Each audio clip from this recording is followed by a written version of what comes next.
ಓಂ ಶಾಂತಿ. ಮಧುರಾತಿ ಮಧುರ ಶಿವ ಪರಮಾತ್ಮ ತಂದೆಯ ಮಧುರ ಮಹಾವಾಕ್ಯವನ್ನು ಕೇಳೋಣ. ಇಂದಿನ ಮುರಳಿಯ ದಿನಾಂಕವಾಗಿದೆ 22/6/2025. ಪ್ರಾತಃ ಮುರಳಿ ಅವ್ಯಕ್ತ ಬಾಪ್ತಾದ ಮಧುಬನ್. Revised date 15/12/2005. ಹೊಸ ವರ್ಷದಲ್ಲಿ ಸ್ನೇಹ ಮತ್ತು ಸಹಯೋಗದ ರೂಪರೇಖೆಯನ್ನು ಸ್ಟೇಜಿನ ಮೇಲೆ ತನ್ನಿ. ಪ್ರತಿಯೊಬ್ಬರಿಗೆ ಗುಣ ಹಾಗೂ ಶಕ್ತಿಗಳ ಗಿಫ್ಟ್ ಕೊಡಿ. ಇಂದು ಪರಮಾತ್ಮ ತಂದೆ ತನ್ನ 4 ಕಡೆಯ ಪರಮಾತ್ಮ ಪ್ರೀತಿಗೆ ಅಧಿಕಾರಿ ಮಕ್ಕಳನ್ನು ನೋಡುತ್ತಿದ್ದಾರೆ.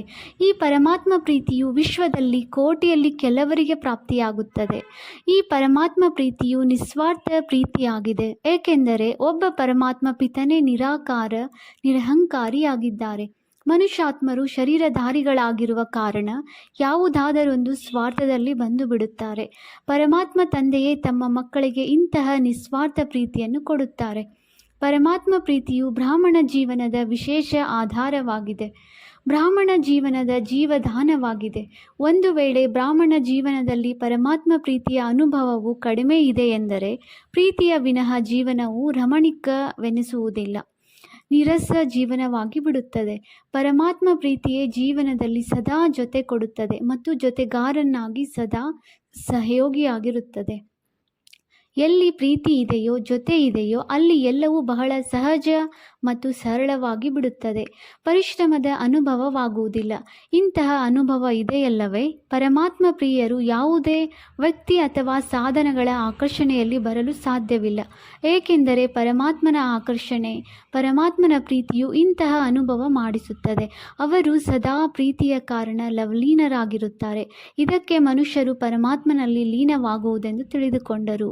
ಪರಮಾತ್ಮನಲ್ಲಿ ಲೀನವಾಗುವುದಿಲ್ಲ, ಆದರೆ ಪರಮಾತ್ಮ ಪ್ರೀತಿಯಲ್ಲಿ ಲವಲೀನ ಆಗಿಬಿಡುತ್ತಾರೆ. ಬಾಪ್ತಾದ 4 ಕಡೆಯ ಮಕ್ಕಳನ್ನು ನೋಡುತ್ತಾರೆ. ಎಲ್ಲರೂ ಪರಮಾತ್ಮ ಪ್ರಿಯರಾಗಿದ್ದಾರೆ, ಆದರೆ ಒಂದನೆಯ ಪ್ರಕಾರದವರು ಲವ್ಲಿ ಮಕ್ಕಳಾಗಿದ್ದಾರೆ, ಇನ್ನೊಂದು ಪ್ರಕಾರದವರು ಲವಲೀನ ಮಕ್ಕಳು. ಅಂದಾಗ ತಮ್ಮೊಂದಿಗೆ ತಾವು ಕೇಳಿಕೊಳ್ಳಿ, ಎಲ್ಲರೂ ಲವ್ಲಿ ಮಕ್ಕಳಂತೂ ಆಗಿದ್ದೀರಿ, ಆದರೆ ಎಲ್ಲಿಯವರೆಗೆ ಲವಲೀನರಾಗಿರುತ್ತೀರಿ? ಲವಲೀನ ಮಕ್ಕಳ ಚಿಹ್ನೆ ಏನೆಂದರೆ ಅವರು ಸದಾ ಪರಮಾತ್ಮನ ಆಜ್ಞೆಯನುಸಾರ ಸಹಜವಾಗಿ ನಡೆಯುತ್ತಾರೆ, ಆಜ್ಞೆಯನುಸಾರವೂ ಇರುತ್ತಾರೆ ಮತ್ತು ದೇಹಬಾನದಿಂದ ಬಲಿಹಾರಿಯಾಗಿರುತ್ತಾರೆ. ಏಕೆಂದರೆ ಪ್ರೀತಿಯಲ್ಲಿ ಬಲಿಹಾರಿಯಾಗುವುದು ಪರಿಶ್ರಮ ಎನ್ನಿಸುವುದಿಲ್ಲ. ಎಲ್ಲದಕ್ಕಿಂತ ಮೊದಲ ಆಜ್ಞೆಯಾಗಿದೆ ಯೋಗಿ ಭವ, ಪವಿತ್ರ ಭವ. ತಂದೆಗೆ ಮಕ್ಕಳ ಜೊತೆ ಪ್ರೀತಿ ಇರುವ ಕಾರಣ ತಂದೆಗೆ ಮಕ್ಕಳು ಪರಿಶ್ರಮ ಪಡುವುದನ್ನು ನೋಡಲು ಆಗುವುದಿಲ್ಲ, ಏಕೆಂದರೆ ತಂದೆಗೆ ಗೊತ್ತಿದೆ ಮಕ್ಕಳು 63 ಜನ್ಮಗಳಂತೂ ಬಹಳ ಪರಿಶ್ರಮ ಪಟ್ಟಿರಿ. ಈಗ ಈ ಅಲೌಕಿಕ ಜನ್ಮವು ಪರಿಶ್ರಮದಿಂದ ಮುಕ್ತರಾಗಿ ಅತೀಂದ್ರಿಯ ಸುಖದ ಮೋಜನ್ನು ಆಚರಿಸುವಂತಹ ಜನ್ಮವಾಗಿದೆ. ಅಂದಾಗ ಮೋಜನ್ನು ಆಚರಿಸುತ್ತಿದ್ದೀರೋ ಅಥವಾ ಪರಿಶ್ರಮ ಪಡಬೇಕಾಗುತ್ತಿದೆಯೋ? ಪ್ರೀತಿಯಲ್ಲಿ ಆಜ್ಞೆಯನುಸಾರ ನಡೆಯುವುದು ಪರಿಶ್ರಮ ಎನಿಸುವುದಿಲ್ಲ.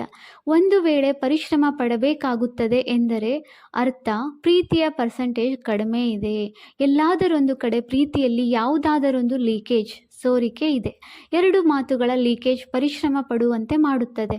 ಒಂದು ಹಳೆಯ ಸಂಸ್ಕಾರದ ಅಂದರೆ ಹಳೆಯ ಸಂಸಾರದ ಪ್ರಪಂಚದ ಆಕರ್ಷಣೆ, ಸಂಸಾರದಲ್ಲಿ ಸಂಬಂಧ ಪದಾರ್ಥ ಎಲ್ಲವೂ ಬಂದು ಬಿಡುತ್ತದೆ. ಮತ್ತು ಇನ್ನೊಂದಾಗಿದೆ ಹಳೆಯ ಸಂಸ್ಕಾರದ ಆಕರ್ಷಣೆ.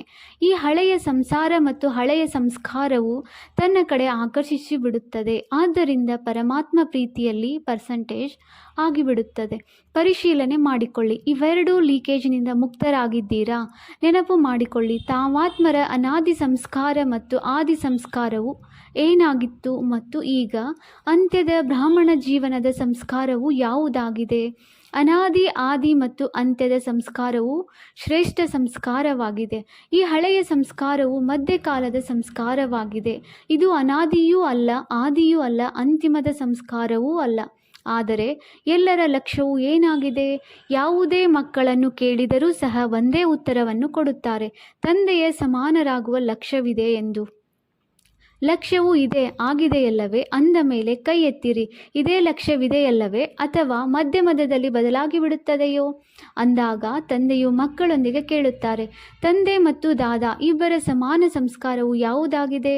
ಸದಾ ತಂದೆಯು ಪ್ರತಿಯೊಂದು ಆತ್ಮನ ಪ್ರತಿ ಉದಾರ ಚಿತ್ತರಾಗಿದ್ದರು, ಪ್ರತಿಯೊಂದು ಆತ್ಮನ ಪ್ರತಿ ಸ್ನೇಹ ಮತ್ತು ಸನ್ಮಾನ ಸ್ವರೂಪದಲ್ಲಿ ಸಹಯೋಗಿಯಾಗಿದ್ದರು. ಅದೇ ರೀತಿ ತಾವು ಸ್ವಯಂ ತಮ್ಮನ್ನು ಪ್ರತಿಯೊಂದು ಆತ್ಮನ ಪ್ರತಿ ಸಹಯೋಗಿ ಎಂಬ ಅನುಭವ ಮಾಡುತ್ತೀರಿ. ಸಹಯೋಗವನ್ನು ಕೊಟ್ಟರೆ ಸಹಯೋಗಿ ಆಗುವೆನು ಎಂದಲ್ಲ, ಸ್ನೇಹ ಕೊಟ್ಟರೆ ಸ್ನೇಹಿಯಾಗುವೆವು ಎಂದಲ್ಲ. ಹೇಗೆ ಬ್ರಹ್ಮ ತಂದೆಯು ಪ್ರತಿಯೊಬ್ಬ ಮಗುವಿನ ಪ್ರತಿ ಸಹಯೋಗಿಯಾದರು, ಸ್ನೇಹಿಯಾದರು, ಹಾಗೆ ಸದಾ ಸರ್ವರ ಸ್ನೇಹಿ ಮತ್ತು ಸಹಯೋಗಿಗಳಾಗಿ ಇದಕ್ಕೆ ಸಮಾನರಾಗುವುದು ಎಂದು ಹೇಳಲಾಗುತ್ತದೆ. ಒಂದು ವೇಳೆ ಯಾವುದೇ ಮಗುವಿಗೆ ಸಂಸ್ಕಾರ ಪರಿವರ್ತನೆ ಮಾಡಿಕೊಳ್ಳುವುದರಲ್ಲಿ ಪರಿಶ್ರಮ ಪಡಬೇಕಾಗುತ್ತದೆ ಎಂದರೆ ಅದಕ್ಕೆ ಕಾರಣವೇನು? ಬ್ರಹ್ಮ ತಂದೆಯು ತಮ್ಮ ಮೇಲೆ ಗಮನವಿಟ್ಟರು, ಆದರೆ ಪರಿಶ್ರಮ ಪಡಲಿಲ್ಲ. ಸಂಸ್ಕಾರ ಪರಿವರ್ತನೆಯಲ್ಲಿ ಪರಿಶ್ರಮಕ್ಕೆ ಕಾರಣವಾಗಿದೆ. ಲವಲಿ ಆಗಿದ್ದಿರಿ, ಲವಲೀನರಾಗಿಲ್ಲ. ಬಾಪ್ ದಾದಾರವರಂತೂ ಪ್ರತಿಯೊಬ್ಬ ಮಗುವನ್ನು ಲವಲಿ, ಅತಿ ಪ್ರಿಯ ಮಗುವೆಂದು ತಿಳಿಯುತ್ತಾರೆ. ಗೊತ್ತಿದೆ, ಪ್ರತಿಯೊಂದು ಮಗುವಿನ ಜನ್ಮಪತ್ರಿಯೂ ತಿಳಿದುಕೊಂಡಿದ್ದಾರೆ. ಆದರೂ ಏನು ಹೇಳುತ್ತಾರೆ? ಲವಲಿ ಮಕ್ಕಳು ಎಂದು. ಬಾಪ್ ದಾದಾ ಪ್ರತಿಯೊಬ್ಬ ಮಗುವಿಗೆ ಒಂದೇ ರೀತಿ, ಒಂದೇ ಪಾಲನೆ, ಒಂದೇ ವರದಾನವನ್ನು ಸದಾ ಕೊಡುತ್ತಾರೆ. ಭಲೆ ಅವರು ಕೊನೆಯ ನಂಬರಿನವರೆಂದು ತಿಳಿದಿದ್ದರೂ ಸಹ ಬಾಪ್ ದಾದಾ ಯಾವುದೇ ಮಗುವಿನ ಅವಗುಣ, ನಿರ್ಬಲತೆಯನ್ನು ಸಂಕಲ್ಪದಲ್ಲಿಯೂ ಇಟ್ಟುಕೊಳ್ಳುವುದಿಲ್ಲ.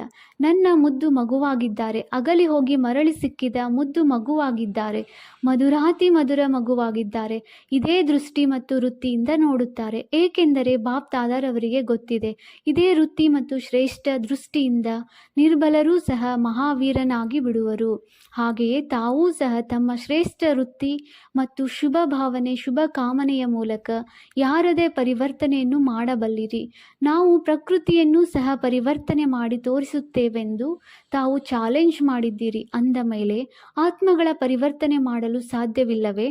ನೀವು ಪ್ರಕೃತಿ ಜೀತರಾಗುತ್ತೀರಿ ಅಂದ ಮೇಲೆ ಶ್ರೇಷ್ಠ ಭಾವನೆಯಿಂದ, ಕಲ್ಯಾಣದ ಭಾವನೆಯಿಂದ ಆತ್ಮನ ಪರಿವರ್ತನೆ ಮಾಡಲು ಸಾಧ್ಯವಿಲ್ಲವೇ? ಈಗ ಹೊಸ ವರ್ಷವು ಆರಂಭವಾಗಲಿದೆಯಲ್ಲವೇ? ಅಂದಾಗ ಹೊಸ ವರ್ಷದಲ್ಲಿ ಸರ್ವ ಬೇಹದ್ದಿನ ಸರ್ವ ಬ್ರಾಹ್ಮಣ ಪರಿವಾರದ ಮಧ್ಯದಲ್ಲಿ ಪರಸ್ಪರ ಒಬ್ಬರು ಇನ್ನೊಬ್ಬರ ಪ್ರತಿ ತಮ್ಮ ಶುಭ ಭಾವನೆ, ಶ್ರೇಷ್ಠ ಕಾಮನೆಯ ಮೂಲಕ ಒಬ್ಬರು ಇನ್ನೊಬ್ಬರ ಪರಿವರ್ತನೆ ಮಾಡುವುದರಲ್ಲಿ ಸಹಯೋಗಿಗಳಾಗಿ. ಭಲೆ ನಿರ್ಬಲರಾಗಿರಬಹುದು, ಇವರ ಸಂಸ್ಕಾರದಲ್ಲಿ ಈ ನಿರ್ಬಲತೆ ಇದೆ ಎಂಬುದು ನಿಮಗೆ ತಿಳಿದಿದೆ. ಆದರೂ ಸಹ ತಾವು ಸ್ನೇಹ ಮತ್ತು ಸಹಯೋಗದ ಶಕ್ತಿಯಿಂದ ಸಹಯೋಗಿಗಳಾಗಿ ಒಬ್ಬರು ಇನ್ನೊಬ್ಬರಿಗೆ ಸಹಯೋಗದ ಹಸ್ತವನ್ನು ನೀಡಿ ಈ ಸಹಯೋಗದ ಹಸ್ತವನ್ನು ಸೇರಿಸುವ ದೃಶ್ಯವು ಈ ರೀತಿಯಾಗಿ ಬಿಡುತ್ತದೆ. ಹೇಗೆ ಕೈಯಲ್ಲಿ ಸ್ನೇಹದ ಕೈಯನ್ನು ಕೊಡುವುದು, ಸಹಯೋಗದ ಕೈಯನ್ನು ಜೋಡಿಸುವುದು ಮಾಲೆಯಾಗಿ ಬಿಡಲಿ. ಶಿಕ್ಷಣ ಕೊಡಬೇಡಿ, ಸ್ನೇಹದಿಂದ ಕೂಡಿದ ಸಹಯೋಗ ನೀಡಿ. ಅವರಿಂದ ಬೇರೆಯಾಗಬೇಡಿ, ಅಲಿಪ್ತರಾಗಬೇಡಿ, ಆಸರೆಯಾಗಿ. ಏಕೆಂದರೆ ವಿಜಯಮಾಲೆಯು ತಮ್ಮ ನೆನಪಾರ್ಥವಾಗಿದೆ. ಪ್ರತಿಯೊಂದು ಮಣಿಯು ಇನ್ನೊಂದು ಮಣಿಗೆ ಜೊತೆಗಾರ, ಸಹಯೋಗಿಯಾಗಿದೆ. ಆದ್ದರಿಂದಲೇ ಮಾಲೆಯ ಚಿತ್ರವೂ ಮಾಡಲ್ಪಟ್ಟಿದೆ. ಅಂದಾಗ ಎಲ್ಲರೂ ಬಾಪ್ ದಾದಾರವರೊಂದಿಗೆ ಕೇಳುತ್ತಾರೆ, ಹೊಸ ವರ್ಷದಲ್ಲಿ ಏನು ಮಾಡಬೇಕು ಎಂದು. ಸಂದೇಶ ಕೊಡುವ ಕಾರ್ಯವನ್ನಂತೂ ಬಹಳ ಮಾಡಿದಿರಿ, ಮಾಡುತ್ತಿದ್ದೀರಿ, ಮಾಡುತ್ತಾ ಇರುತ್ತೀರಿ. ಈಗ ಸಂದೇಶ ವಾಹಕರ ಸಹಯೋಗ ಮತ್ತು ಸ್ನೇಹದ ರೂಪರೇಖೆಯನ್ನು ಸ್ಟೇಜಿನ ಮೇಲೆ ತನ್ನಿ. ಮಹಾದಾನಿಗಳಾಗಿ ತಮ್ಮ ಗುಣಗಳ ಸಹಯೋಗಿಯಾಗಿ ಮತ್ತು ಸಹಯೋಗಿಗಳನ್ನಾಗಿ ಮಾಡಿ. ಹಾಗೆಯೇ ತಮ್ಮ ಗುಣಗಳು ವಾಸ್ತವದಲ್ಲಿ ಇವು ಪರಮಾತ್ಮನ ಗುಣಗಳಾಗಿವೆ. ಆದರೆ ಯಾವ ಗುಣಗಳನ್ನು ತಮ್ಮಲ್ಲಿ ಅಳವಡಿಸಿಕೊಂಡಿದ್ದೀರೋ ಆ ಗುಣಗಳ ಶಕ್ತಿಯಿಂದ ಅವರ ನಿರ್ಬಲತೆಯನ್ನು ದೂರ ಮಾಡಿ. ಇದನ್ನು ಮಾಡಬಲ್ಲಿರಾ? ಮಾಡಲು ಸಾಧ್ಯವೇ ಅಥವಾ ಕಷ್ಟವೇ? ಟೀಚರ್ಸ್ ಹೇಳಿರಿ, ಮಾಡಬಲ್ಲಿರಾ ಅಥವಾ ಮಾಡಲೇಬೇಕಾಗಿದೆಯೋ? ಮಾಡಲೇಬೇಕಲ್ಲವೇ?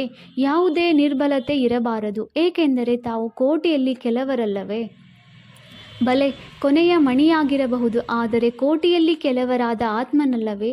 ತಮ್ಮ ಬಿರುದಾಗಿದೆ ಸರ್ವಶಕ್ತಿವಂತರು, ಮಾಸ್ಟರ್ ಸರ್ವಶಕ್ತಿವಂತರು. ಅಂದಾಗ ಸರ್ವಶಕ್ತಿವಂತರ ಕರ್ತವ್ಯ ಏನಾಗಿದೆ? ಶಕ್ತಿಯ ಲೇವಾದೇವಿ, ಅಂದರೆ ವ್ಯವಹಾರ ಮಾಡುವುದು. ತಂದೆಯ ಮೂಲಕ ಸಿಕ್ಕಿರುವ ಗುಣಗಳನ್ನು ಪರಸ್ಪರ ಲೇವಾದೇವಿ ಮಾಡಿ. ಇದೇ ಸಹಯೋಗದ ಗಿಫ್ಟನ್ನು ಒಬ್ಬರು ಇನ್ನೊಬ್ಬರಿಗೆ ಕೊಡಿ. ಹೊಸ ವರ್ಷದಲ್ಲಿ ಒಬ್ಬರು ಇನ್ನೊಬ್ಬರಿಗೆ ಗಿಫ್ಟ್ ಕೊಡುತ್ತಿರಲ್ಲವೇ? ಅಂದಾಗ ಈ ವರ್ಷದಲ್ಲಿ ಪರಸ್ಪರ ಗುಣಗಳ ಗಿಫ್ಟ್ ಕೊಡಿ. ಒಂದು ವೇಳೆ ಕಲ್ಯಾಣದ ಭಾವನೆಯನ್ನು ಇಡುತ್ತೀರೆಂದರೆ ಹೇಗೆ ಭಾಷಣ ಮಾಡಿ ವಾಣಿಯ ಮೂಲಕ ಸಂದೇಶ ಕೊಡುತ್ತೀರಲ್ಲವೇ?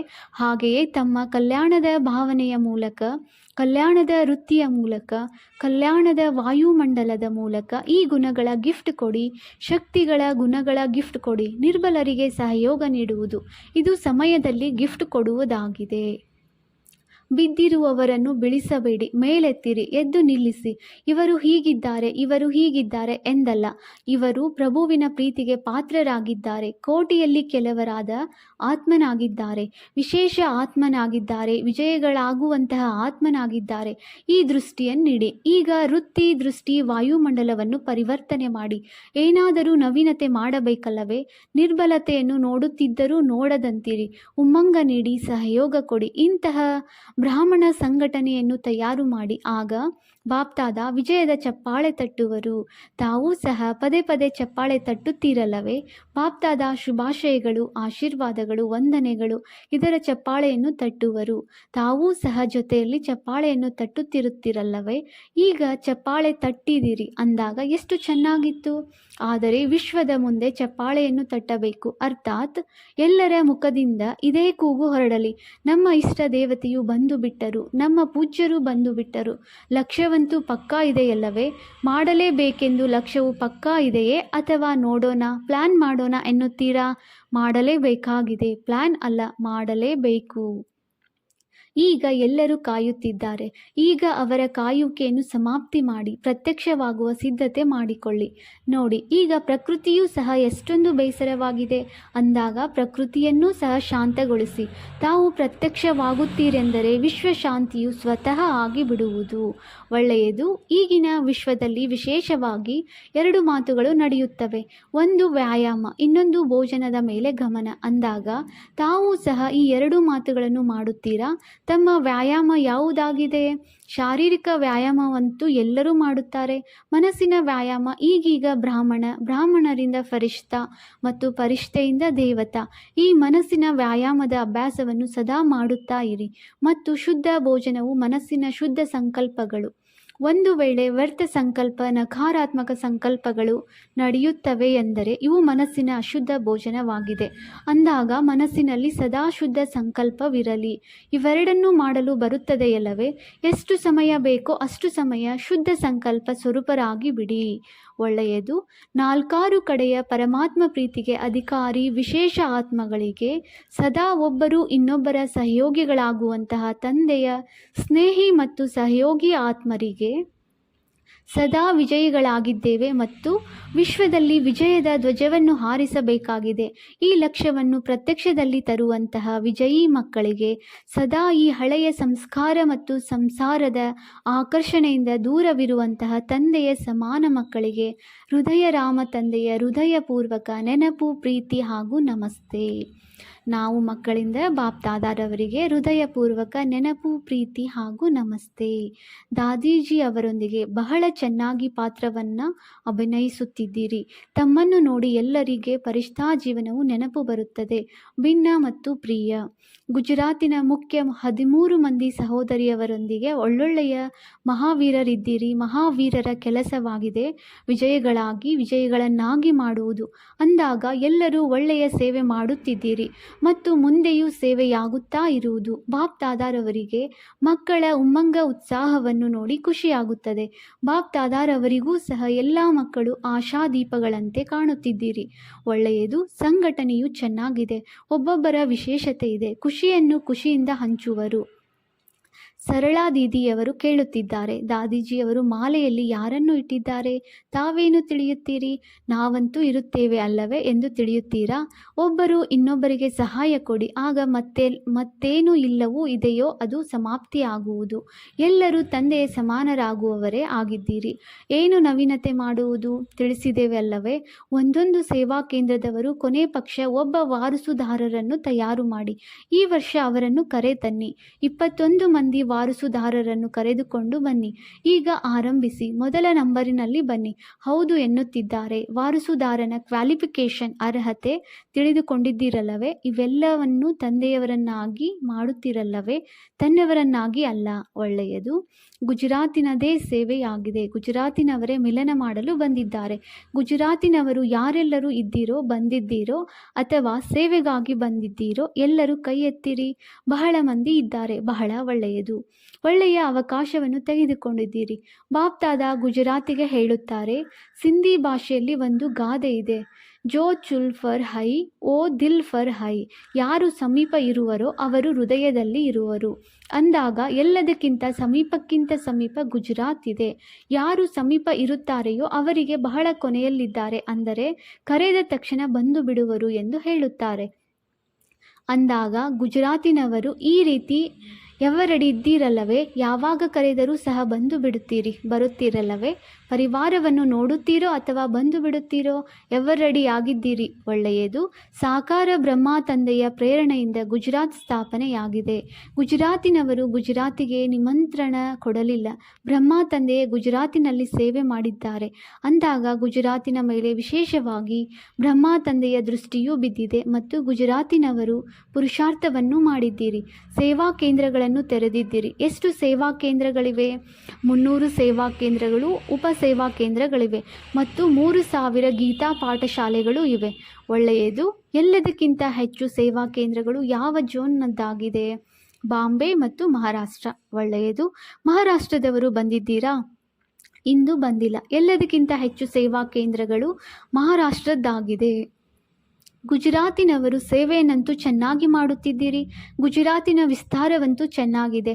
ಈಗ ಏನು ಮಾಡಬೇಕಾಗಿದೆ? ವಿಸ್ತಾರವೂ ಇದೆ, ಚೆನ್ನಾಗಿ ವಿಸ್ತಾರ ಮಾಡಿದ್ದೀರಿ. ಈಗ ಗುಜರಾತಿನವರು ನಂಬರ್ 1 ವಾರಸುದಾರರನ್ನು ತಯಾರು ಮಾಡಿ. ಕೊನೆ ಪಕ್ಷ ಯಾವ ದೊಡ್ಡ ಸೇವಾ ಕೇಂದ್ರಗಳಿವೆಯೋ, ಯಾರು ಹಳೆಯ ವಾರಸುದಾರರಿದ್ದಾರೋ ಅವರಂತೂ ಅವಶ್ಯವಾಗಿ ಇದ್ದೀರಿ. ಆದರೆ ಹೊಸ ವಾರಸುದಾರರನ್ನು ತಯಾರು ಮಾಡಿ. ಒಬ್ಬೊಬ್ಬರನ್ನಾದರೂ ತಯಾರು ಮಾಡಿ. ಏಕೆಂದರೆ ಯಾರು ವಾರಸುದಾರರಾಗುವರೋ ಅವರೇ ಮಾಲೆಯ ಮಣಿಯಾಗುತ್ತಾರೆ. ಅಂದಾಗ ಮಾಲೆಯನ್ನು ತಯಾರು ಮಾಡಬೇಕಲ್ಲವೇ? 16,108ರ ಮಾಲೆಯು ತಯಾರಾಗಿದೆ. ಈಗ ಒಂದು ವೇಳೆ 108ರ ಮಾಲೆಯನ್ನು ತಯಾರು ಮಾಡಿ ಎಂದು ಬಾಪ್ದಾದ ಹೇಳಿದರೆ ಮಾಡಬಲ್ಲಿರಾ? ಸಾಧ್ಯವೇ? ದಾದಿಯರು ಹೇಳಿರಿ. 108ರ ಮಾಲೆಯು ತಯಾರಾಗಿದೆಯೇ? ಹೌದು ಬಾಬಾ, ಆಗುತ್ತದೆ ಎಂದು ದಾದೀಜಿಯವರು ಹೇಳಿದರು. ತಯಾರಾಗಿದೆಯೇ? 108ರ ಮಾಲೆಯು ತಯಾರಾಗಿಬಿಟ್ಟಿದೆಯೇ? ಹೌದು ಬಾಬಾ, ತಯಾರಾಗಿದೆ. ಒಳ್ಳೆಯದು. ಬರೆದು ತೋರಿಸಿ. ತಯಾರಾಗಿದ್ದರೆ ಬಹಳ ಒಳ್ಳೆಯದು. ಶುಭಾಶಯಗಳು. 16,000ದ ಮಾಲೆಯು ಅರ್ಧವಾದರೂ ತಯಾರಾಗಿದೆಯೇ? ಅರ್ಧವೇನು, ಅರ್ಧಕ್ಕಿಂತಲೂ ಹೆಚ್ಚು ತಯಾರಾಗಿದೆ. ಒಳ್ಳೆಯದಲ್ಲವೇ? ನೋಡಿ, ಗುಪ್ತ ರೂಪದಲ್ಲಿ ಆಗಿದೆ ಮತ್ತು ತಮ್ಮ ದಾದೀಜಿಯವರು ಹೇಳಿದ್ದಾರೆ. ಒಳ್ಳೆಯದು. ಈಗ ತಮ್ಮೊಂದಿಗೆ ಎಲ್ಲರೂ ಕೇಳುತ್ತಾರೆ, ಮಾಲೆಯಲ್ಲಿ ನನ್ನ ಹೆಸರಿದೆಯೇ ಎಂದು. ಒಳ್ಳೆಯದು. ಇಂತಹ ಶುಭ ಭಾವನೆ, ಶುಭ ಭರವಸೆಯೇ ತಯಾರು ಮಾಡಿಬಿಡುತ್ತದೆ. ಈಗ ಎಲ್ಲರೂ ಕೇಳಿದಿರಲ್ಲವೇ? ತಮ್ಮನ್ನು ಪರಿಶೀಲನೆ ಮಾಡಿಕೊಳ್ಳಿ. ನಾನು ಆ ಮಾಲೆಯಲ್ಲಿ ಎವರಡಿ ಆಗಿದ್ದೇನೆಯೇ? ಮತ್ತೇನು ಮಾಡಬೇಕಾಗಿದೆ?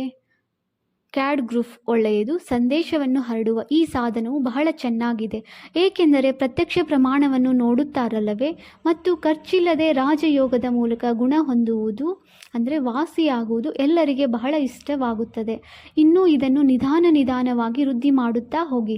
ತಿಳಿಸುತ್ತಿದ್ದೀರಿ, ಮಾಡುತ್ತಿದ್ದೀರಿ ಮತ್ತು ಸಫಲತೆಯೂ ಸಿಗುವುದು, ಇನ್ನೂ ಸಿಗುತ್ತಾ ಇರುವುದು. ಬಾಕಿ ಬಾಪ್ತಾದ ಈ ಕಾರ್ಯಕ್ಕಾಗಿ ನಿಮಿತ್ತ ಆದವರಿಗೆ ಶುಭಾಶಯಗಳನ್ನು ತಿಳಿಸುತ್ತಿದ್ದೇವೆ. ಇದು ಸರ್ಕಾರದವರೆಗೂ ತಲುಪುತ್ತಿದೆ. ಇನ್ನೂ ಹರಡುತ್ತಾ ಹೋಗುತ್ತೀರೆಂದರೆ ಈ ಧ್ಯಾನದ ಮಹತ್ವಿಕೆಯು ಹೆಚ್ಚುತ್ತಾ ಹೋಗುವುದು. ಬಾಕಿ ಬಾಪ್ತಾದರವರಿಗೆ ಈ ವಿಧಾನವು ಇಷ್ಟವಾಗಿದೆ. ಒಳ್ಳೆಯದು. ವರದಾನ: ಮನಸ್ಸಿನ ಮೌನದಿಂದ ಸೇವೆಯ ಹೊಸ ಅನ್ವೇಷಣೆಯನ್ನು ಮಾಡುವಂತಹ ಸಿದ್ಧಿ ಸ್ವರೂಪ ಭವ. ಮೊದಮೊದಲು ಆರಂಭದ ಸಮಯದಲ್ಲಿ ಯಾವ ರೀತಿ ಮೌನ ವ್ರತವನ್ನಿಟ್ಟಿದ್ದೀರಿ, ಆಗೆಲ್ಲರೂ ಫ್ರೀ ಆಗಿದ್ದೀರಿ, ಸಮಯದ ಉಳಿತಾಯವಾಗುತ್ತಿತ್ತು. ಅದೇ ರೀತಿ ಈಗಲೂ ಮನಸ್ಸಿನ ಮೌನವನ್ನಿಡಿ. ಹೀಗೆ ಮಾಡುವುದರಿಂದ ಮನಸ್ಸಿನಲ್ಲಿ ವ್ಯರ್ಥ ಸಂಕಲ್ಪಗಳು ಬರಲೇಬಾರದು. ಹೇಗೆ ಮೌನದಲ್ಲಿ ಮುಖದಿಂದ ಧ್ವನಿಯೇ ಹೊರಡುವುದಿಲ್ಲ, ಹಾಗೆಯೇ ವ್ಯರ್ಥ ಸಂಕಲ್ಪವೂ ಬರಬಾರದು. ಇದು ಮನಸ್ಸಿನ ಮೌನವಾಗಿದೆ. ಇದರಿಂದ ಸಮಯ ಉಳಿತಾಯವಾಗುತ್ತದೆ.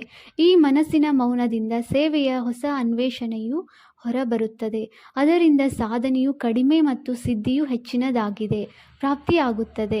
ಹೇಗೆ ವಿಜ್ಞಾನದ ಸಾಧನಗಳು ಸೆಕೆಂಡಿನಲ್ಲಿಯೇ ವಿಧಿಯನ್ನು ಪ್ರಾಪ್ತಿ ಮಾಡಿಸುತ್ತದೆಯೋ, ಹಾಗೆಯೇ ಈ ಸೈಲೆನ್ಸ್ನ ಸಾಧನದ ಮೂಲಕ ಸೆಕೆಂಡಿನಲ್ಲಿಯೇ ವಿಧಿಯು ಪ್ರಾಪ್ತಿಯಾಗುವುದು.